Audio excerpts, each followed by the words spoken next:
Welcome to our second episode of our interview segment of the Harsh Reality Podcast. And in this segment, we look to bring on professionals, influencers, scholars, and any knowledgeable or interesting individuals to tell their own story and also hear their unique takes on the news of the day. And I personally think that it's more beneficial and insightful for the listener to be able to hear a person's perspective rather than the traditional question and answer format. So it's going to be more of a discussion in the backyard barbecue type setting. You know, that's the way I like to look at it. So firstly, let's shout out the Melanated Conscious Society. MCS, headquartered in Jacksonville, Florida, is a mentorship organization teaching various life skills as well as knowledge of self to our youth. Make sure y'all follow them on Facebook and Instagram for the latest news, meetings, and valuable information. And also shout out to our KWAZ radio family. KWAZ providing the latest and greatest and conscientious-oriented content. Follow them on all forms of social media, as well as subscribe to the Bitter Medicine podcast hosted by the brother Goku and the Pro-Black Perspective hosted by my brother Oni.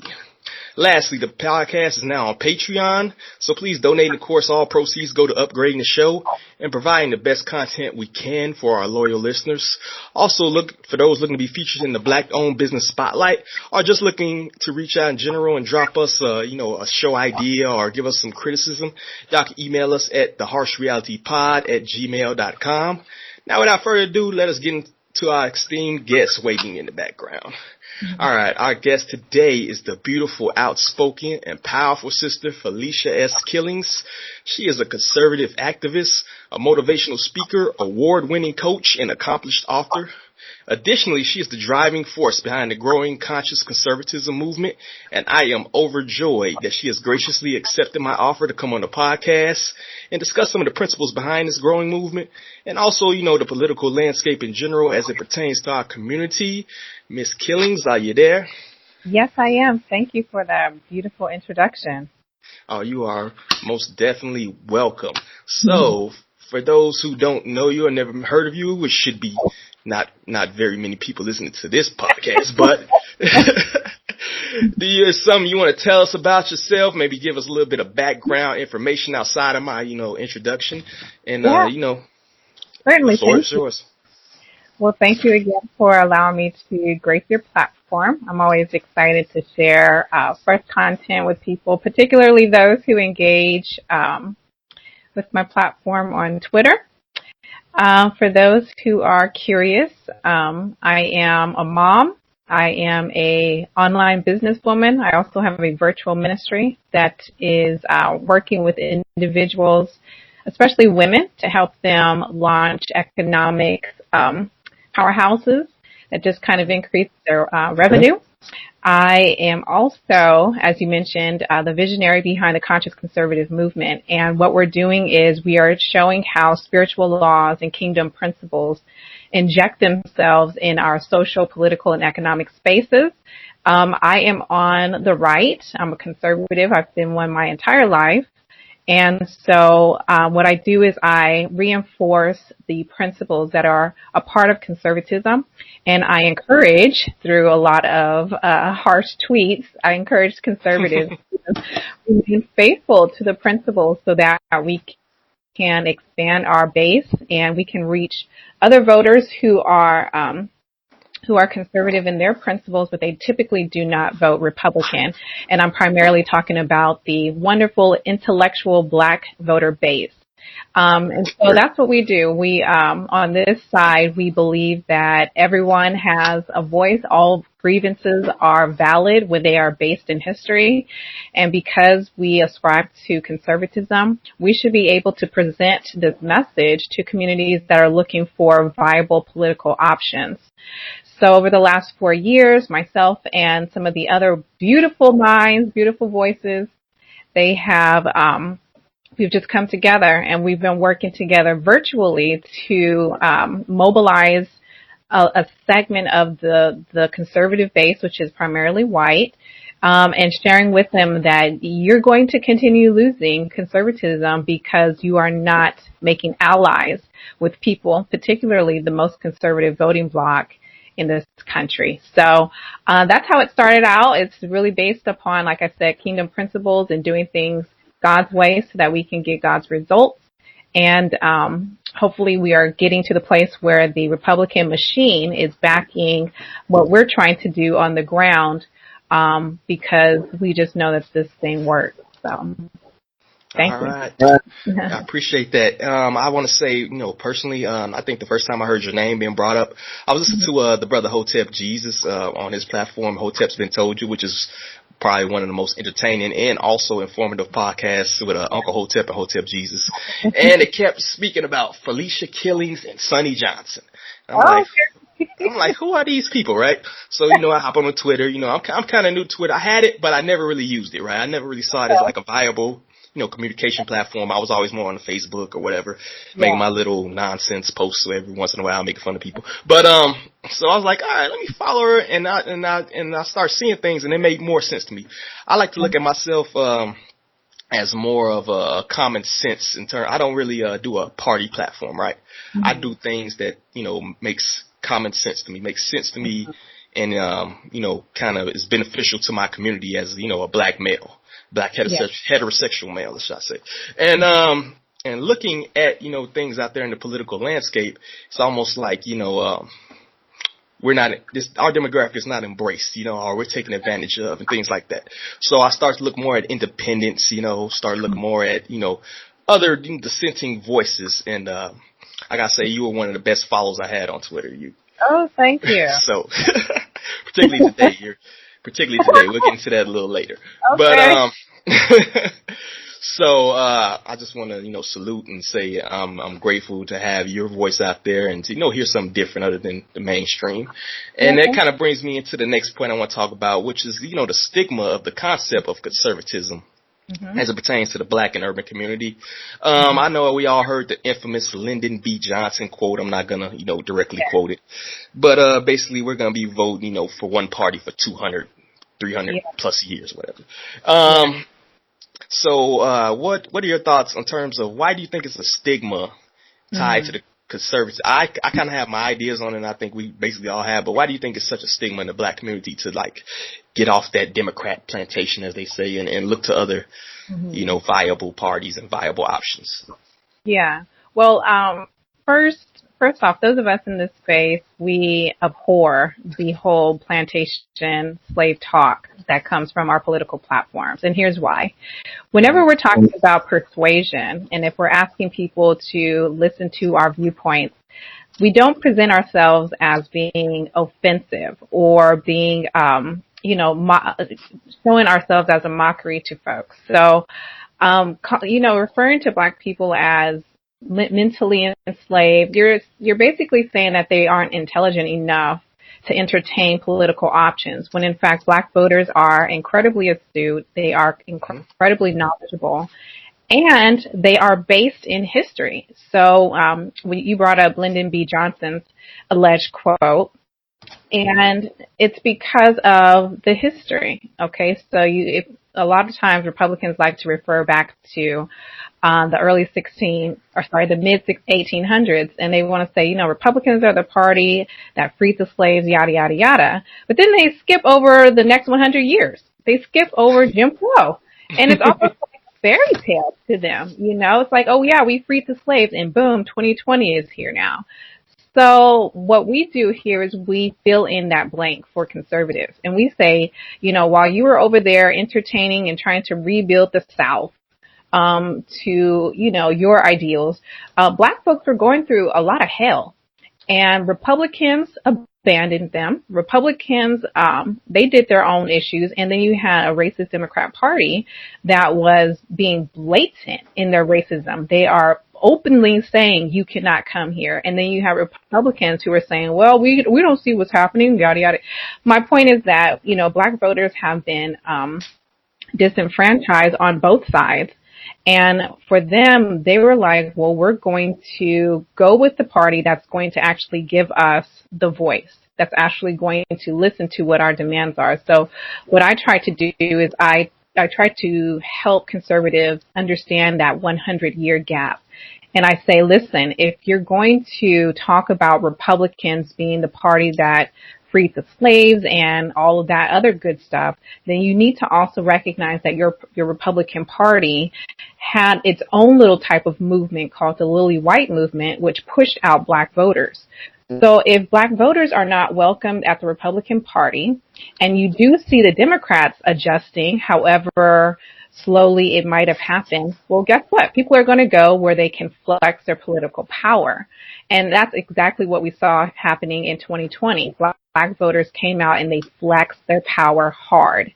So what happens here is whenever conservatives fail to expand their base, when they fail to just stand on basic principles and history, they're actually losing in this political battlefield. And instead, you have individuals who are wrapping progressivism into these beautiful individuals, and they're presenting progressivism to these communities without a Republican or conservative machine that will combat them. So that's what's happening. And what we try to do on this side is we try to make it clear to conservatives what's actually taking place. Black voters are not ignorant. Black voters are not dumb. They're not slaves on a plantation. These are the options that they are being given, and they're going to flex their power. So in doing so, we've been able to garner, like you said earlier, a pretty growing crowd. The movement has increased dramatically over this last year, and beloved conservatives are starting to recognize that if they don't make an ally with black voters, they're just never going to win again. It's just going to be impossible because black voters just have that much political power. And I'm not just talking about those who vote. I'm talking about the other segment who do not vote, which consists of millions of black voters. And so what we want to do is we want to try and bridge that gap so that we can see conservatism remain dominant in this country. Exactly. I think you hit on some important points, it's particularly speaking about history and the importance of history, and also the importance of studying that history, because if you don't study the history, you're bound to repeat it. And you can see that in a lot of levels, I think, in our community, where history is steady being repeated. And if you look at how the one thing I say that you need to pay attention to is how money is spent, right? Right. If you look at the ads, I'm down here in Florida, which is a battleground state, originally from Chicago, but I'm down here and moved to Florida, thank God. And if you look at the different, ads that was running, a lot of them were tailored to the Hispanic vote, the black vote, and a lot of the older elderly type vote, right? Okay. And there's a reason why, those demographics are tailored, given as much attention and pay, that much money to run these ads and things like that. It's because these are the people most likely to vote. And also, like you said, a more important thing is that the key is to get new voters. Right. I think the Democratic Party very much understands that. And that's why if you look at who they're tailoring their message to, it's more so the younger generation, the more so idealists, and they're pushing to them. And that's very smart in what they're doing. And one thing people don't realize, historically the Democratic Party, like you said, was the Dixiecrat Party, right? Not saying the Republican Party was, innocent in all the things that went down during the Jim Crow era, but, the Dixiecrats, Robert Byrd was the, biggest one. This guy was a known Klan member, a recruiter for the Klan, this is one of the people that was a mentor to the current president-elect, and that's things that we need to pay attention to. And then, one thing I like you said, where they turn low information voters, I think a lot of, I was kind of insulted when I seen the way some of these things was tailored. Some of these ads was tailored to the black community coming from the Democrat or liberal side. The whole bring your booty to the polls campaign and, why is Stacey Abrams on everything? Like, you would think Stacey Abrams won the election with the way, she's, the way she's advertised and presented to the black community, Well, it's not to interrupt, but just because you brought her up, Stacey Abrams is a force to be reckoned with. And I say that because in 2018, when she lost the election, she didn't just sit back and do nothing. The woman went and campaigned aggressively in Georgia, and she essentially is the reason why Georgia has turned blue. And so conservatives need to pay attention to how they attack the opposing side, Now, I'm in Georgia. My daughter and I, we moved out here in January, and I'm still learning the politics because I want to be able to start having conversations with Black Georgians very soon. But the case that they're bringing up is that, she has some things happen to her unfairly, which caused the loss. And so they channeled all of that anger, all of that revenge, and then they showed up to the ballot for Biden. Now that's serious because these folks have basically made Georgia, in all of these surrounding red states, Georgia sticks out like a sore thumb now. So conservatives have to be very mindful about how they go on the attack. Too many of them resorted to the name calling and mocking her weight and whatnot. And yet this intellectual Black woman registered almost 1 million brand new voters for the Democrats. Well, where's that aggressive campaigning on the Republican side?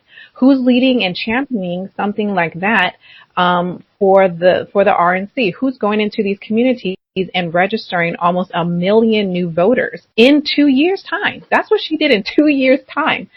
So when I say that she's a force to be reckoned with, what I'm arguing is that her ability to mobilize at the ground level was remarkable. And the same thing can be said for folks like AOC, who mobilized and did what she had to do to get inside office. So these things are important. The strategies, that's what I'm talking about. I'm not talking about their ideology. I'm not talking about their party, but their strategies are crucial for us to pay attention to because their strategies work. What are our strategies doing? They aren't working. So that's a problem. And if the RNC, if Republicans and if conservatives do not pivot and start thinking along these more strategic long-term lines, then conservatism is going to die. These red states are going to flip. Georgia was the first one in this long line of states that are being infiltrated. Well, Texas is going to be next. Florida will be next if something else does not happen, where particularly young voters are being courted with conservatism. Excellent. Yes, AOC. If you look at how the Democratic Party is operate, you're kind of seeing a takeover of more so the younger voices. Although we have Joe Biden in right now, but if you look right behind him, you have Kamala, right? And if you look at the squad, I think they have a bigger platform. If you look at AOC's followers and like Joe Biden's followers on any platform, it's like who really is running this party at the current moment. Exactly. But that brings me to, another point that you hit on, and it has to do with, the liberal and Democrat Party, having so much of a stranglehold in a lot of the Black urban communities. I told you myself, I'm from Chicago, which has been like the bluest of the bluest areas in, throughout history. And if you look at the Black community in Chicago, it's in shambles, right? We are Black youth is the unemployment rate is through the roof, like there's no job. And with these, lockdowns and things of these natures, which disproportionately affect, the lower income folks, the Black community, the urban community, you're looking at ridiculous amounts of small businesses, the few that are in the Black communities closing down and things like that. And if you look at a lot of these policies, it seems to be the Democratic liberal side is pushing more of these policies and things like that.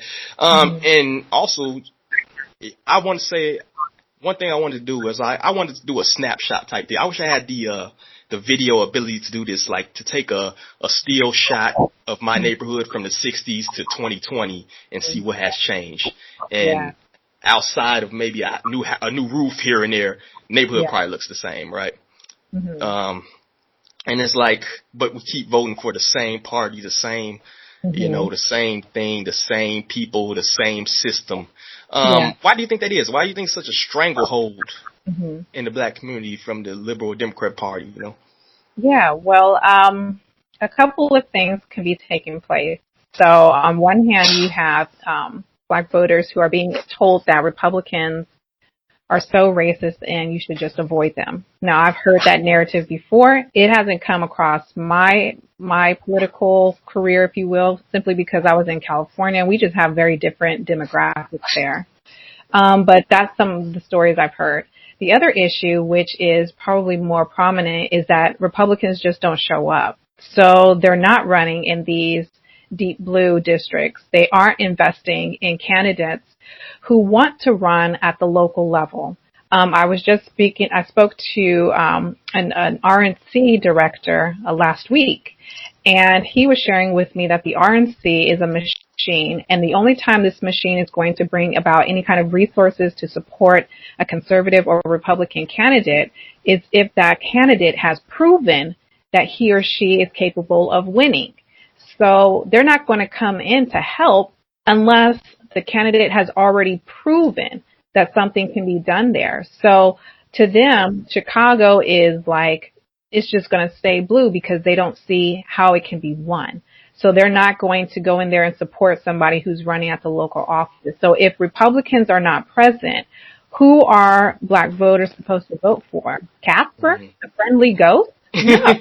You think I'm saying? There's nobody there. So all they have is to either not vote at all or to show up for the people who also show up, and then they cross their fingers and hope that things will work out this next time around.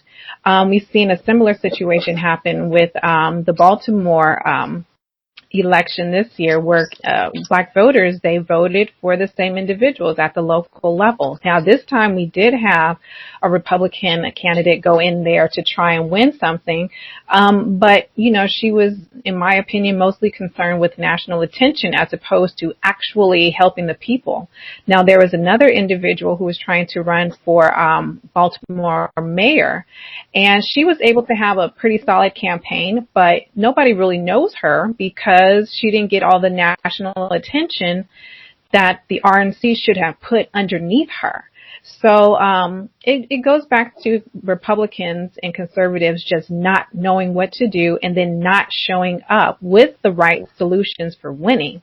And if you're not going to show up, if you're not going to deliver the winning strategy, then it just automatically goes to Democrats. So I'm always going to be the type to put the mirror in our face, and as opposed to, pointing at the Democrats and whatnot. To me, that's not a winning strategy because it hasn't won over the last 60 years. So if we take a hard look at ourselves and we say, okay, we screwed up here, let's fix this, let's adjust our tactics here and there, then Black voters will actually see that, okay, we do have options now because there are individuals who look like us, who believe like us, who love our values. They're going to represent us very well over here in this Republican Party. And over time, if we go in this direction, over time we'll start to see Black voters exercising dual domination, which means that anytime any party is in office, Black voters can flex their political power, no matter who is there. So that's what we're pushing towards. But it has to come first by us on the right, looking at ourselves and seeing what we did terribly wrong, and then making the adjustments immediately. I agree. That leads me to a question. Is the current Republican Party even conservative in your eyes, right? Mm-hmm. I know we're speaking two different things, right? We're speaking principles and we're speaking Republican Party or Democrat Party. Yeah. And now I know on a national level it's very different than the local level as well. Mm-hmm. So, national candidates, take for instance the current incumbent president, right? Mm-hmm. Who was a card-carrying Democrat for 50, 60 years. Yeah. One of the things he ran upon, or one of the things he criticized the previous administration was their fiscal irresponsibility, right? Mm-hmm. If you look at COVID spending on this national emergency due to COVID, I want to say it's almost 5-6 times what Obama did in terms of the bailout, right? Mm-hmm. That is not what I would consider, fiscally conservative. Even if you look at some of the policies, that they're pushing. He said he wanted to spend more. He said, put the bill on my desk, I'll spend more. So, do you think that the Republican Party is more so pushing left or pushing? And even if you look at the current election drama we have right now, we have legislation being brought about and things of that nature to challenge some of these electors, some of these voting discrepancies. So, is the Republican Party even conservative at this? Do you consider the Republican Party even conservative at this point? I don't. And here's why. Republicans, to me, are just liberal light. They're diet liberals. And here's why. Republicans love big government just as much as Democrats love big government. And they love it because they get to exercise power. In the meantime, you have those individuals like the average American who has these conservative ideals who does not want government involved with pretty much anything. Okay, so we'll show up in government just to keep liberals in check, or I should say liberalism in check. Other than that, there's pretty much no need for us to be that heavily involved with government. Now, with Trump, and I argued this even back in 2017, 2018, Trump was a diehard Democrat. He's a diehard liberal, and he was on our Republican platform, and he won using diehard Democrat liberal tactics. I said, so that tells me everything we need to know about the Republican Party, that the only way we can win is if we recruit from the other side and tell them the platform. I said, that tells us how weak we are. That tells us our principles are not strong enough, or at least our messaging isn't strong enough to compel people to vote for Republic, to vote for the Republic itself. So that's a problem. And the only way to shift that is when conservatives themselves, now I'm talking about the average conservative American, when that person starts to learn about the values, starts to learn about the Constitution, starts to learn about history for real, and then engages in fellowship with other Americans, that's the only way we're going to see conservatism being preserved. And then what we need to do is we need to put people in office who reflect these values. And if they're not going to reflect the values, pretty much like how we have the established Republican Party, then we have a right to vote them out. So unfortunately, over the last 4 years, we've watched conservatives become enamored with big government through Trump. They are obsessed with Trump. And it's disgusting to me because Trump is big government. So when Trump, for example, did these dumb tweets where he was talking about patriot history and how he was going to, how he banned the discrimination training, the 1619 products at the federal level, his response was, and now I'm going to implement 1776 patriot history. No, that is not conservatism. That's not what we do. We do not enforce more propaganda from the federal level. Exactly. So what happened was I had so many conservatives pushing back against me because they, in their minds, they think Trump is somehow separate from the government. And I said, Trump is government. He's big government. That's who he is. And you need to see him as such, and you need to check him each time he does something that violates our conservatism. So unfortunately, we're dealing, at least on this side, we're dealing with a voter base that pretends that they are not big government. They pretend to be about the average American when in fact they like big government just as much as progressives like big government. But they just want their big government to do what they want. Exactly. And it doesn't matter if it's the other side, they just want governments to enforce their own ideology. And enforce is actually the key word. It's not by choice. It's not by persuasion, which we could accomplish on the ground just by talking to people. They actually want the government to force other Americans to adhere to our ideologies or principles. And that is the antithesis of conservatism. We don't do things that way. So this is why I put so heavily in Twitter class the principles and spiritual laws, because if we can get back to this, it's not difficult for us to win over other voters. Now, I have about 35% Black voters in Twitter class, and these are individuals who follow me, who have been a part of the dialogue and conversation, and they love talking about. We're talking about conservatism, and they love it, but they don't the Republican Party. So it's like, well, at what point are we going to get on this ending train where we actually go back to our principles and talking about them entirely, and then ensuring our representatives are enforcing, are not enforcing, but standing behind the things that we desire. which is basically get government off of our neck so that we can live freely and prosper in our individual republics. So to answer your question, no. Republicanism is not the same as conservatism. Yeah, we took the scenic route to the question, but it doesn't sound good. And you hit another point I want to hit on too. Like, I don't even refer to these people as, party, party loyalists or anything. They're more like cultists to me. I think they see a lot of these politicians that deities or deitists, like one thing I talk to people of different backgrounds, different political agendas and things like that. And I have some never Trumpers and I have some people who are, 45 fans, right? And it's crazy talking to the right side because, they want to make like this thing like Trump is like president during the day and like, arresting pedophiles and killing the deep state at night, right? Yeah. And then the other side, they don't even care who else. As long as it's not Trump, you can put Satan next to Trump and they'll vote for him, right? And it's like both sides are like lost their minds. It's like, I don't understand either one of you.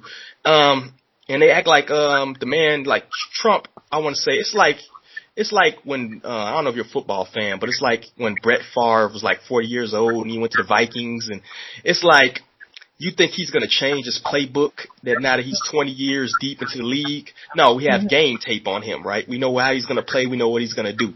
I think the same thing with Trump. Trump has been in politics, been in the public eye for 50, 60 years. But the people who follow him seem to think that he was playing 3D chess or something with the moves he was making. It's like, oh no, he can't arrest all these,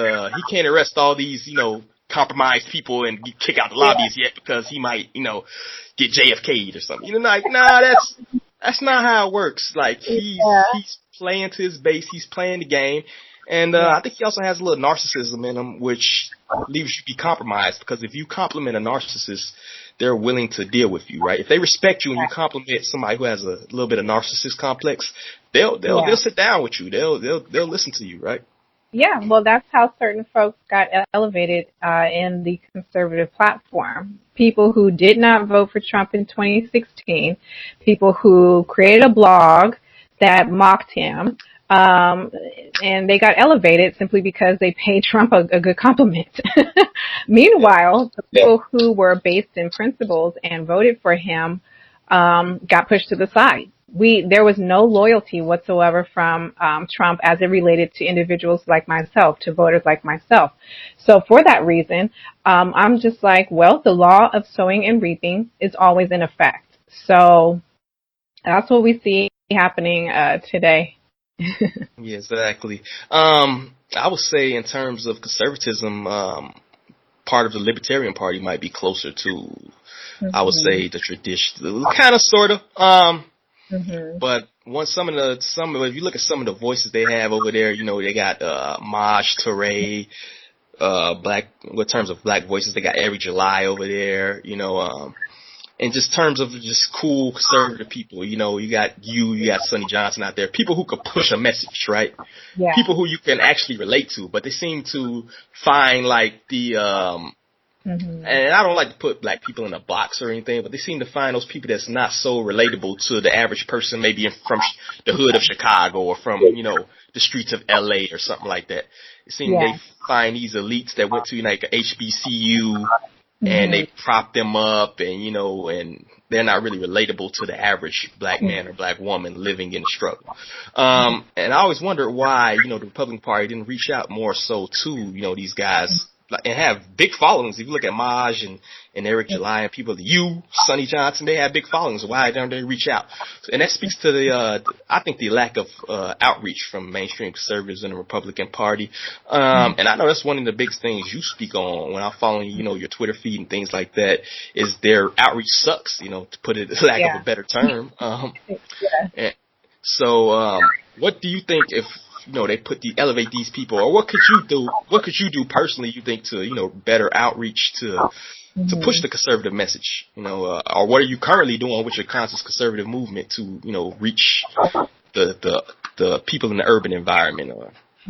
Certainly. So, Here's a couple of things that are happening. I mentioned earlier that I chatted with one of the directors within the RNC, and he actually is, he's over the Black outreach for the actual machine. Now, I want to emphasize that the machine is not the same thing as, for example, Black Voices for Trump. Black Voices for Trump was actually just exclusively about Trump. That's why you don't really hear them talking about the Georgia Senate runoff and other things unless it relates to Trump. So the RNC itself, the machine, does not have an effective Black outreach, not because they don't have the brain power or they don't have the strategists there. It's just they won't allow the strategists to take the forefront. They won't allow the strategists to have the limelight. So what takes place is individuals like myself and like Sonny Johnson, we have connections to these strategists and to these brilliant Black individuals, but we can only do so much because the RNC does not want to highlight a voice like Sonny Johnson who will punch them in the face when they need to be punched. It's just for them, for the RNC, they want to maintain that old guard, that old structure, and that old marketing strategy of calling Black people slaves or saying Black voters, they don't need to be here. I mean, the RNC only wanted an increase of 4% of Black voters. They could have had easily at least 25% Black voters working on this side and helping to see the Republican Party win. They could have had that. They adjusted, but they did not adjust because they have intentions on preventing an influx of Black voters here. And I've proven that over the last several years by just giving firsthand account in terms of how they deal with messaging. I said, I mean, when I first started to do my public platform, I started on Facebook. And I said, you know what, something is very deliberate here when it's obvious that the message isn't resonating with Black voters, and yet you guys continue to double down. It's one thing if they didn't know. It's one thing if they are ignorant and they're like, oh my gosh, we did mess up, let's fix this situation. But for them to double down on the messaging, I said, this is deliberate. And now you guys are openly trying to repel Black voters. So let me show you what that feels like. And that's really when I started to attack and repel conservatives. I said, how does it feel? Do you like it? Do you feel like you want to be a part of this movement now that I'm calling you ignorant and ingrate? How does that feel? And they got it. The majority of them got it. So that's why we've been able to be effective in terms of the movement. Now, the movement has been primarily virtual, like 99% virtual. But in 2020, we're going to hit the ground and just start talking to Black voters and just really getting their stories because we want to know what it is that they want and what they need in terms of a political machine.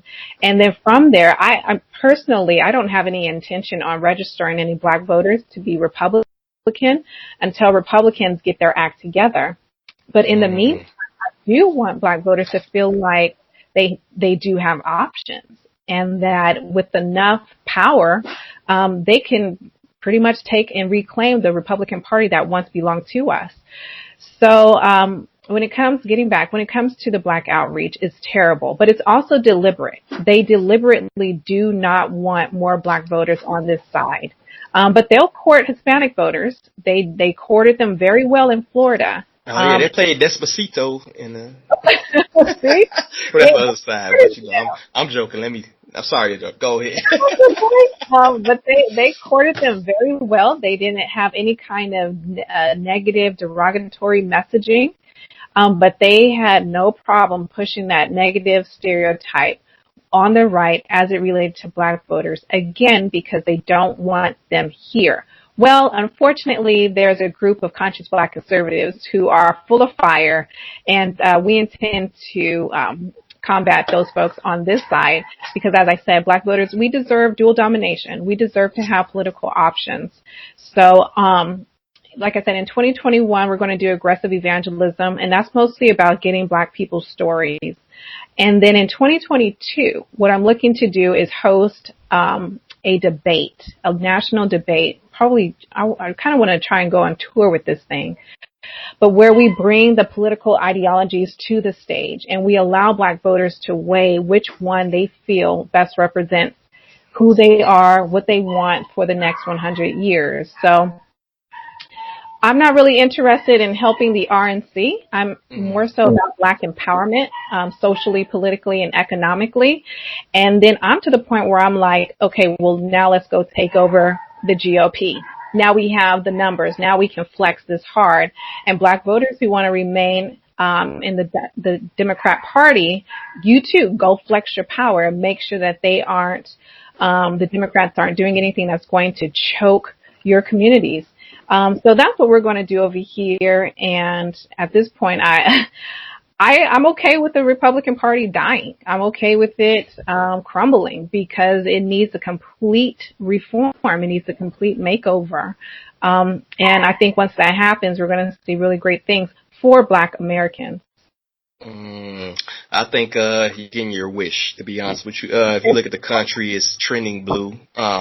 Yeah. One thing they really did a good job of was infiltrating schools. I remember because I was burning up my GI Bill trying to get all these degrees and get a little paid. Shout out to the veterans of GI Bill. And so I had an English class, and I want to say the teacher there was about the same age as me, mid-30s or whatever. And going to that class felt like I was going to an episode of The View. You know, all I was missing was like Joy Behar and like Whoopi Goldberg, because it was just like the whole class was just us talking. This is an English class, and we're talking about like political views and, you know, how terrible the country is going and how terrible the Republican Party and anybody could serve. It was like amazing, you know. I'm like, can we like write some papers and get out of here? Like, I don't really want to. And speaking to the outreach section, you know, the point you were bringing about, if you look at some of the major issues that the Republican Party claims to push or claims to care about, you have big government, of course, which we know is kind of a fiasco right now. I think both, like you said, both parties like big government. The other thing they try to go for is abortion, a very emotional, controversial issue. And if you look at the study of the black community, Black community is probably the most religious community out there, right? Yeah. So you kind of know how most people probably trend toward the topic of abortion. And then the third topic you got is the Second Amendment, right? Right. I myself, black man, I have 3 daughters. So, and I'm a veteran. So when it comes to Second Amendment, yeah, you got to work it. yeah. Don't tell me what I can and can't have to protect me and my family or any of that, you know. And then if you look at those 3 issues in the black community, I think you would more trend to a conservative outlook. Yeah. And it's kind of crazy why it's not more Republican or conservative voters in the black community. It makes 0 sense to me when you look from an outsider looking in. Right. I agree. And it goes back to that gap. It goes back to, are Republicans even there? And if they're not there, they're going to vote for the Democrat candidate who has close ideals to the community. So there are black conservatives who are Democrat.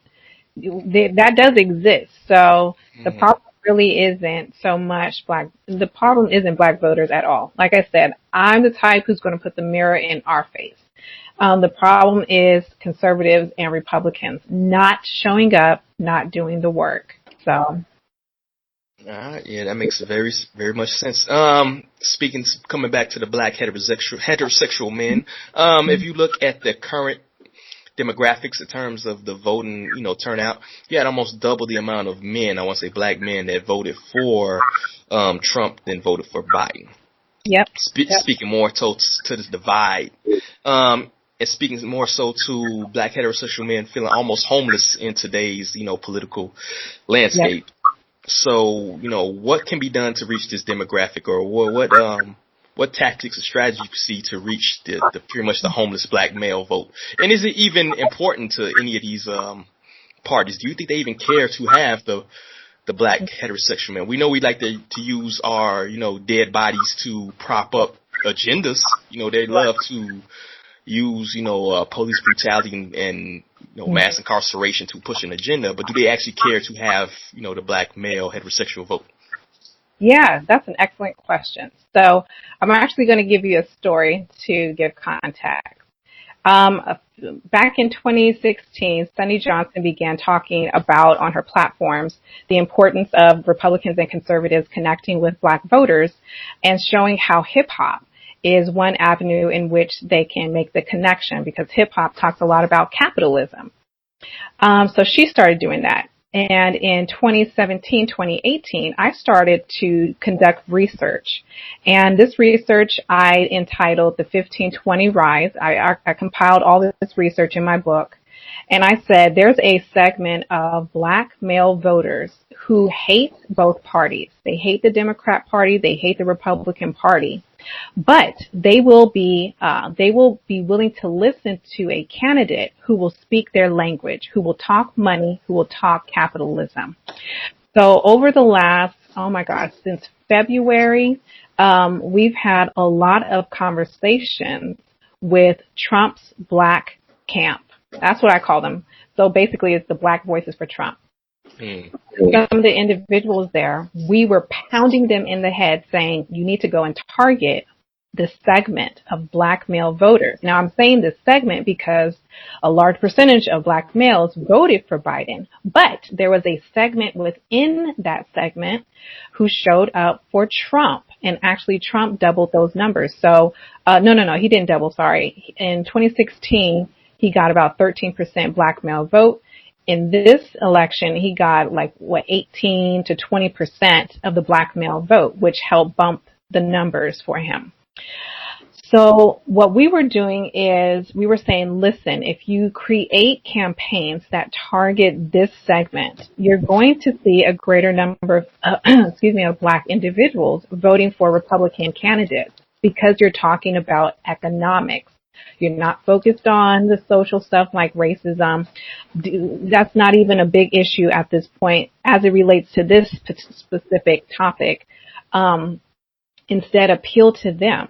Now, the reason why Sunny and I began to talk about this is because we were listening to Black male voices. So every Saturday for the longest time, Sunny would bring on individuals like Hotep Jesus and many other Black males who are involved with building wealth. She would bring them to her show so that they can discuss their stories. That's how she got her data. I pulled my data just from studying Black Wealth Twitter and observing how these individuals were making so much money in the real estate market and also with just selling online retail. I said, oh my God, this is a demographic. Pay attention to them. So Trump and them eventually did. They eventually pivoted because we kept pounding them on the head to do that work. So as a result, you saw these increased numbers. Now, when I say, and I mentioned this to Hotep Jesus and Uncle Hotep on Hotep's Been Told You during election night, I said, this is just a segment. Like, the Republican Party has to start somewhere.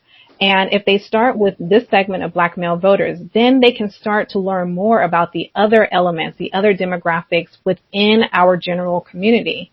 So, for example, Black women like myself, we want strong economics, but we may not want it for the same reason that Black men want it. We might want strong economics because we want to help in the social area. We might want to start, like I have a single mothers program that will be launched in a year or two. So we want the money so that we can help our communities. So you have to start somewhere. Like, there has to be some kind of doorway. And at this point, during this election, this segment of Black male voters, they were that door. And so if Trump had listened to our strategies from the jump, if they had gotten rid of individuals who were preaching the slave message and, Black men are trash and whatnot, if they had gotten rid of all of that, there would have been a significant number of Black voters who would have listened to and possibly voted for conservative candidates. Now, are we going to see this in 2024? Nope. We're not going to see it in 2024 because there's no Trump. There's not going to be a Trump campaign. There's not going to be an individual, a Republican, who's going to talk Black economics the way that Trump did to this particular voter base. Now let me say this. If they happen to pivot, like if they called me tomorrow and said, Felicia, we want you to come and work on our campaign, I would tell them I'm only working with you if you bring the candidate that I want. That's it.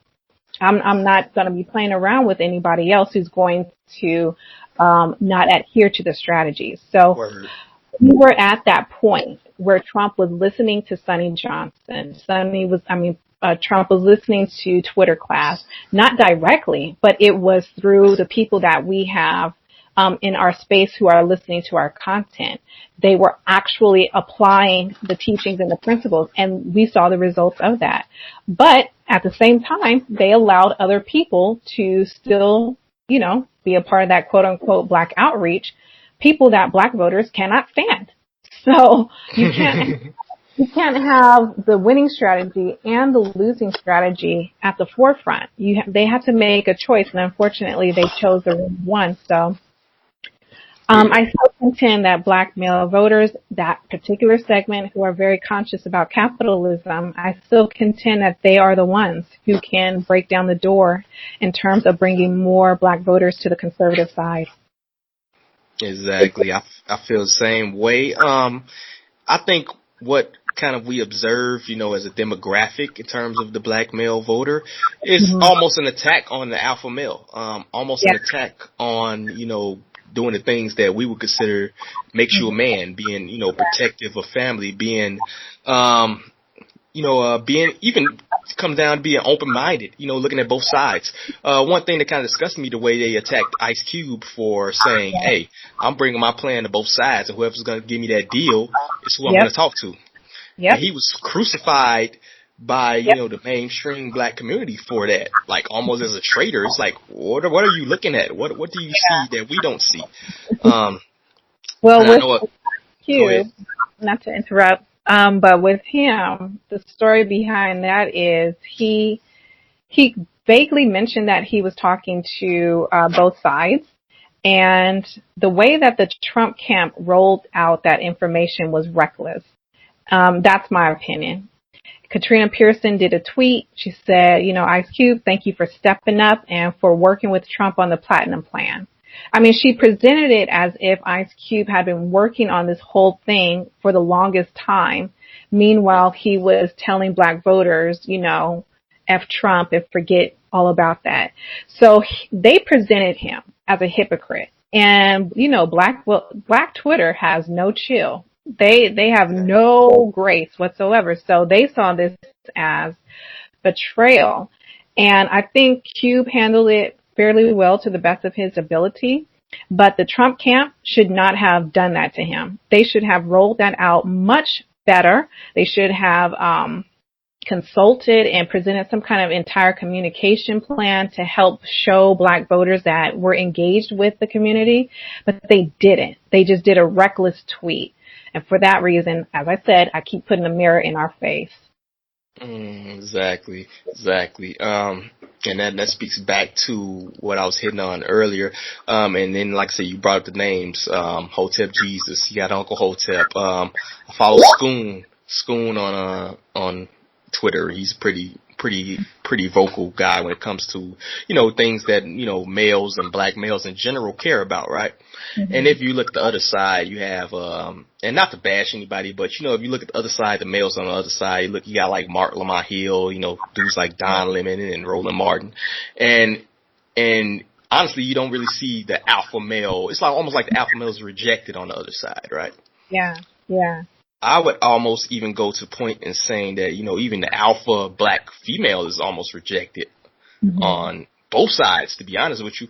If you look at Kamala Harris, who they chose as the VP, and you look at somebody who's outspoken and has a backbone, maybe like a Nina Turner, although she may be on the social side, they wouldn't even touch Nina.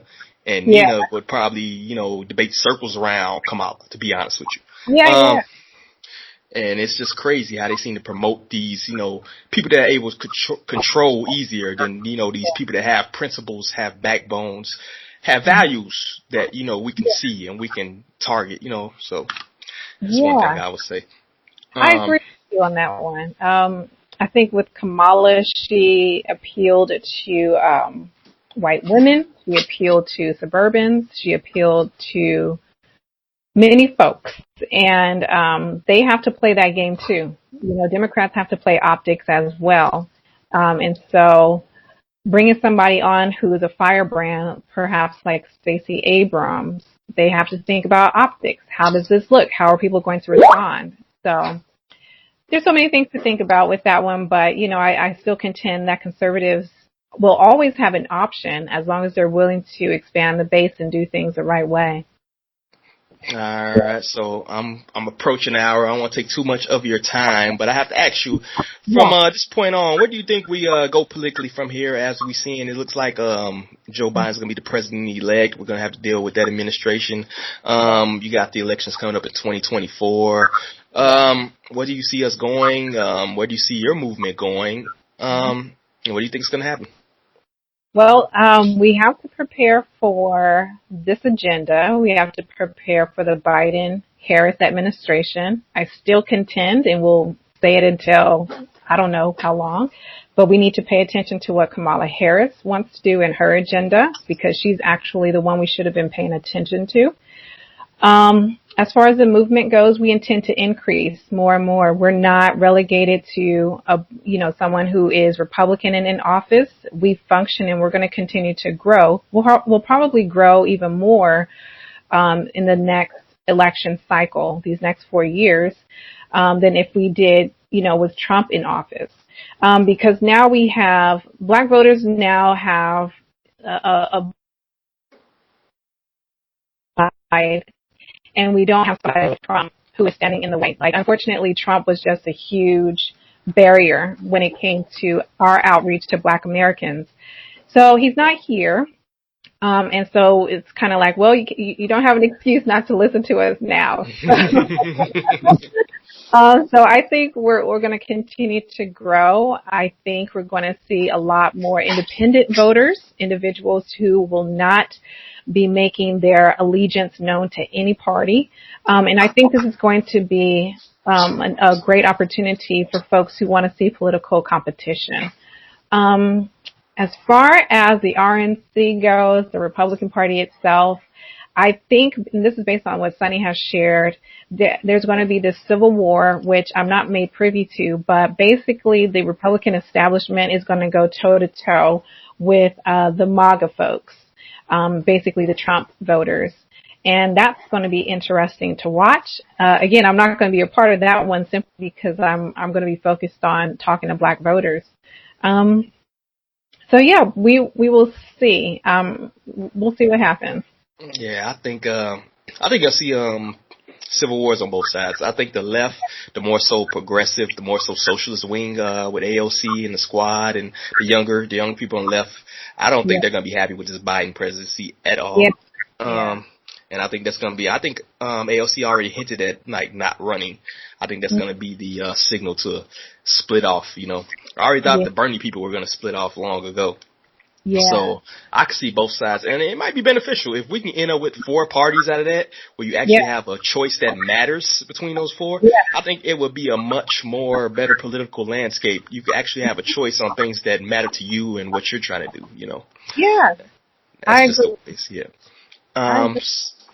So let's go ahead and wrap it up. I'm going to give you a minute to, plug whatever business information you have, events, socials, your social medias, whatever you got.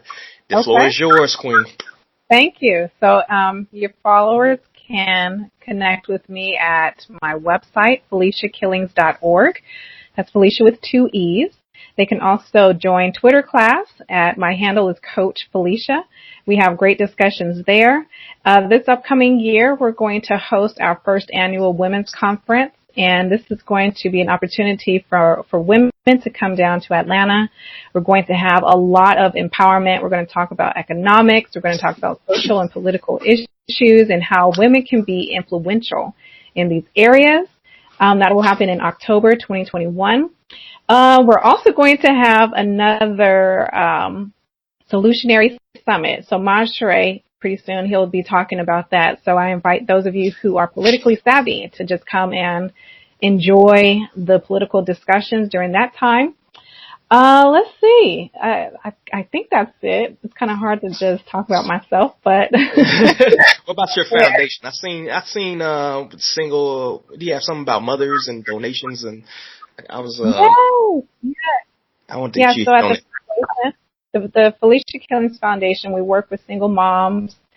We help them out when it comes to with groceries and also educational empowerment as it relates to building online businesses and virtual ministries. And in 2022, we're going to be working on the plans to actually have a communal living program where these single mothers can actually live in different houses together as they're working to improve their economics. So for right now, we're just working in terms of, blessing them with groceries and also giving them opportunities, different scholarship awards to attend, like our women's conference that's coming up. So that's what we're doing, I blessing the love mothers. that. I love that. That's the favorite part. I'm not letting her leave without talking about that. You're not going nowhere. We're gonna hold you hostage till you put that out there. Uh, and once again, I have to thank you for coming on my small platform. We're trying to grow. I'm gonna try to throw a plug out there and get you maybe to get one of the hoteps to talk to me or something like that. That would be huge. I know you. I'm sorry, I have to throw the shameless plug out there, and I'm gonna put you on the spot, but but I have to thank you from the bottom of my heart for coming on my platform here. And shout out to Rye, man, behind the scenes, man. That's my right hand woman. And she did a great job of communicating and making this happen. So gotta thank her. Awesome. And thank you. so from behalf of my, co-hosts that are here, but behalf of the Harsh Reality Podcast, thank you, Mrs. Killings, for coming on, and God bless. God bless you. Thank you. All right.